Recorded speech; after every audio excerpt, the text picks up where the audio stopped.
정부가 발표한 일제 강제동원 피해자 판결금 지급 방식은 가해자인 일본 기업의 책임이 빠져 있다는 점에서 논란이 일고 있습니다.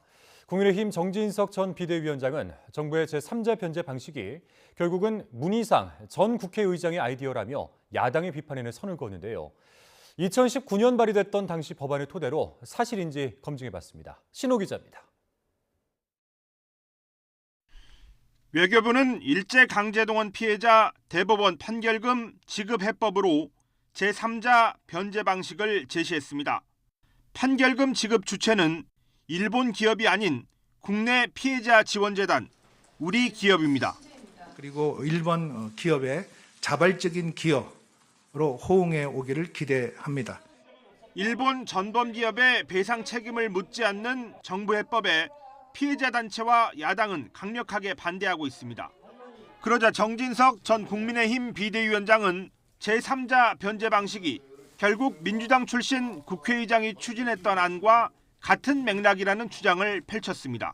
제3자 변제가 우리 아이디어인 것 같습니까? 민주당의 아이디어입니다. 문희상의 아이디어예요.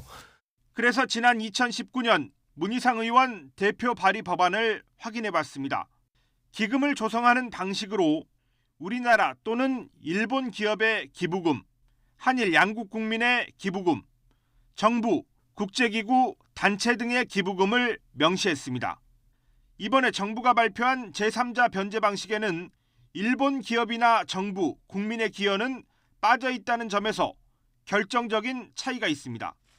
한일 기업과 정부, 국민이 참여한다는 뜻에서 2+2+ 알파로도 불렸던 문희상 안의 당사자에게 전화를 걸어 물어봤습니다.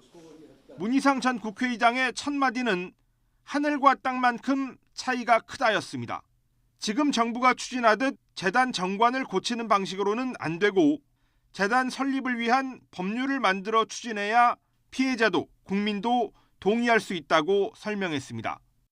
책임을 묻는 방법에 대해서는 일본 기업들도 기꺼이 재단에 참여하겠다고 했고 꽤 구체적인 논의까지 있었는데 일본 정부가 막았다고 말했습니다. 따라서 이번에 정부가 발표한 제3자 변제 방식이 문희상 아이디어라고 한 정진석 전 비대위원장의 발언은 대체로 사실로 보기 어렵습니다. 정 전 비대위원장은 이제 문희상 안을 놓고 특별법 제정 논의를 해보자고 야당에 제안했는데 문 전 의장이 20대 국회에서 발의했던 법안은 이미 3년 전 21대 국회 개원과 동시에 윤상현 의원 등 국민의힘 의원 12명 이름으로 다시 발의돼 있습니다.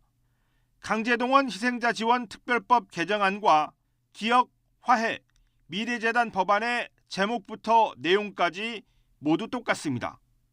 YTN 신호입니다.